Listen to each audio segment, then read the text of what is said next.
It was both a personal and communal virtue that reinforced the structure of Roman religion, family life, and government. In its fullest in its fullest expression, it represented the ideal Roman citizen, loyal to the gods, the family, and the state, with each loyalty reinforcing the others. Claudia Quinta is a legendary figure from early Roman history who became emblematic of Roman virtue, particularly the idea of pudicitia,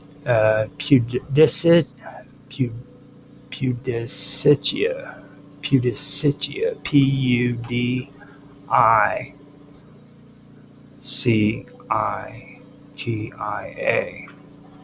or chastity. Her story. No, wait, hold up. Let me go ahead and redo that. I really shouldn't say that word again, but I'll try. Roman history.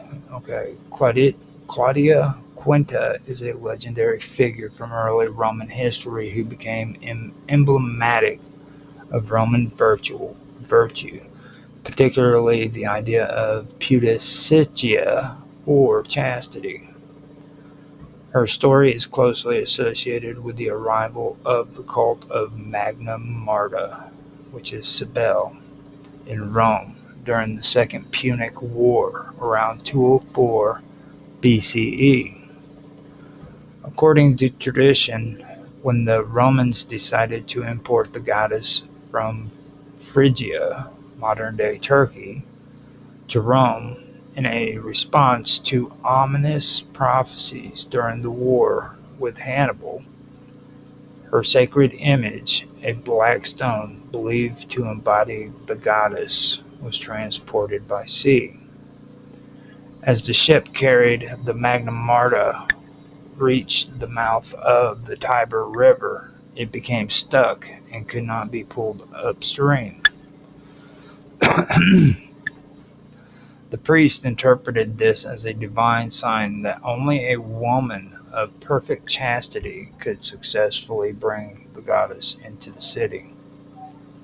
Claudia Quinta, a Roman matron of noble birth who had been the subject of rumors and slander concerning her virtue, stepped forward to provide her innocence and devotion.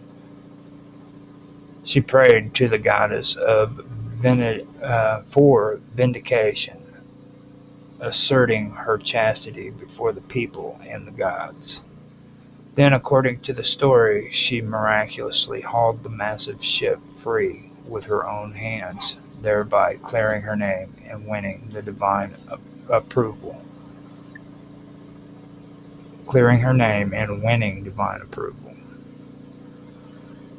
Following this event, Claudia Quinta was celebrated as an ideal Roman woman, devoted, modest, and pious. Her image became a symbol of Roman morality and divine favor. Statues and reliefs depicted her in Roman dress, sometimes pulling the ship's ropes, and she was honored in rituals connected to the Magna Marta cult, particularly during the festival of the Magalicia.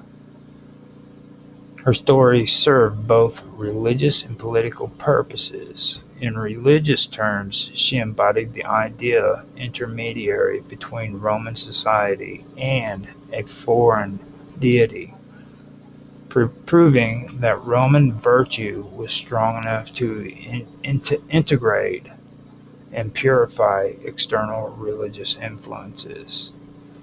Politically, she reinforced the message that Roman women played vital roles in securing the favor of the gods and safeguarding the city's future.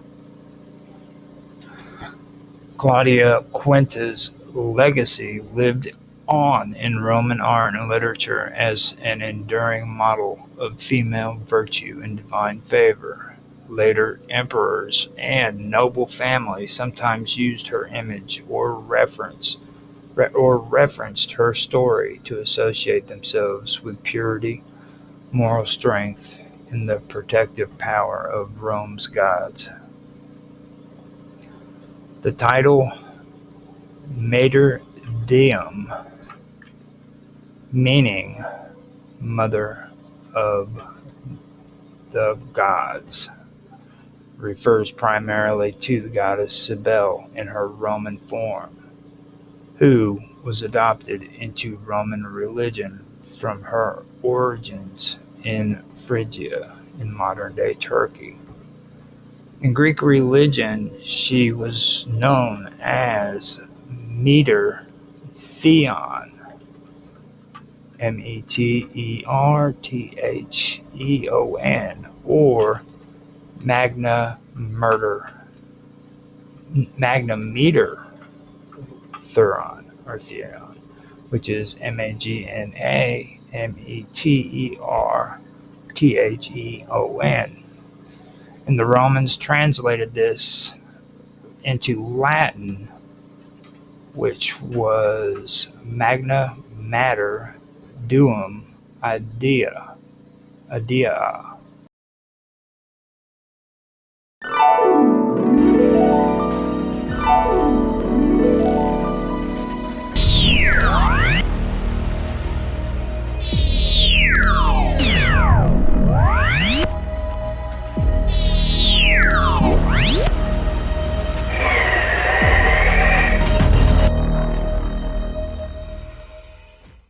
Which is MAGNAMATERDEUMIDEA, which means Great Mother of the Gods of Ida.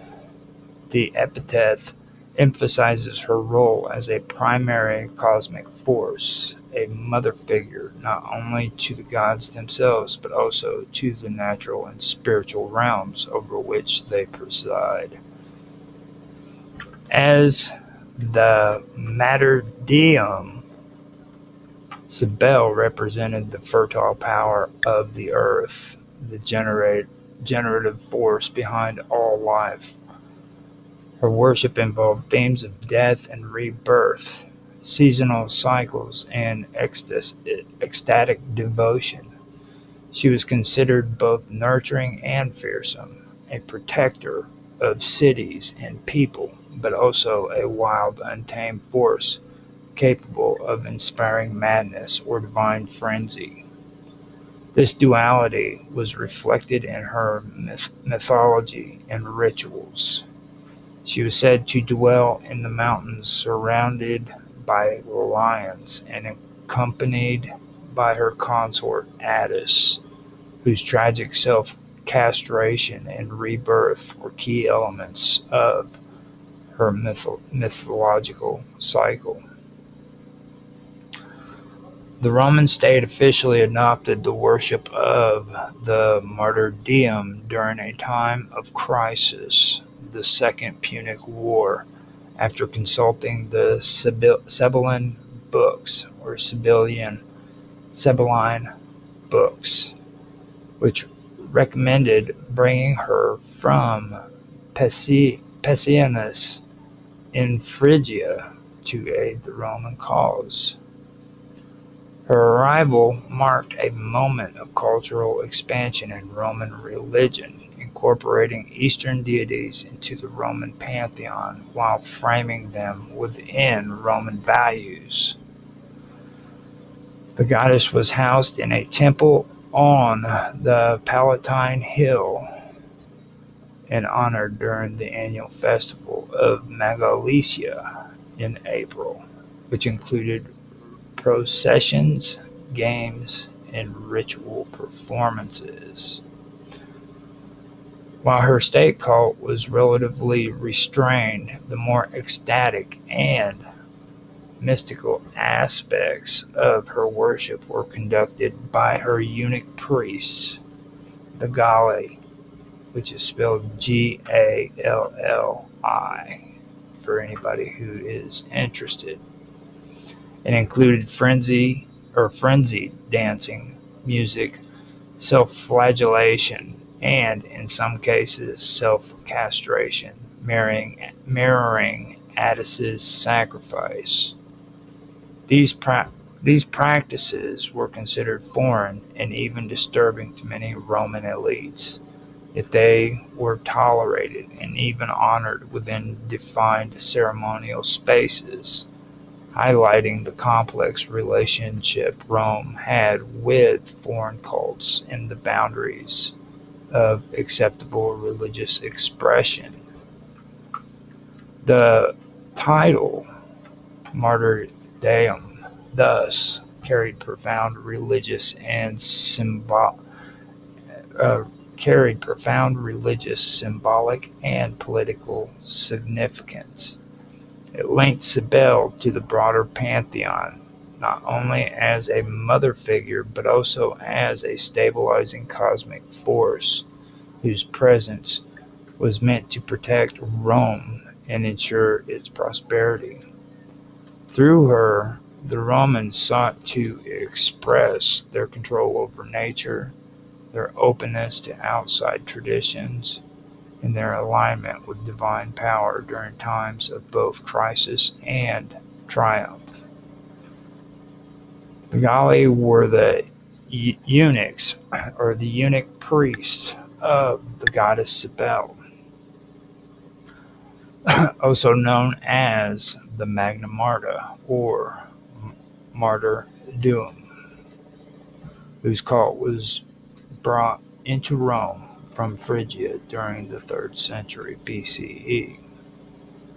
Now, these priests occupied a unique and often controversial place in Roman religious life due to their extreme practices and their deviation from Roman norms concerning gender and priesthood. The Galli originated in the Phrygian tradition tied to the myth of Cybele and her consort Attis. In this myth, Attis, a mortal of exceptional beauty, was driven to madness and castrated himself beneath a pine tree.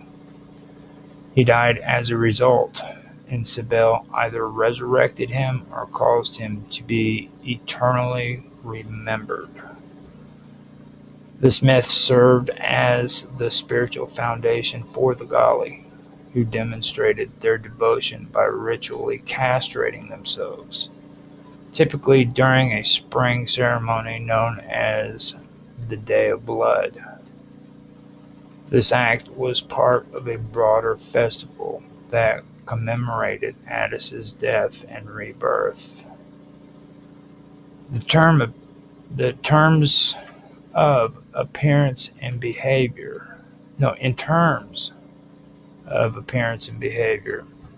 the Galli dressed in brightly colored, non-Roman garments, wore their hair long, and often adopted feminine styles of speech and conduct. They carried ritual instruments such as drums, cymbals, and performed ecstatic dances, particularly during public religious festivals. Their ceremonies included music frenzied motion, and acts of self-mortification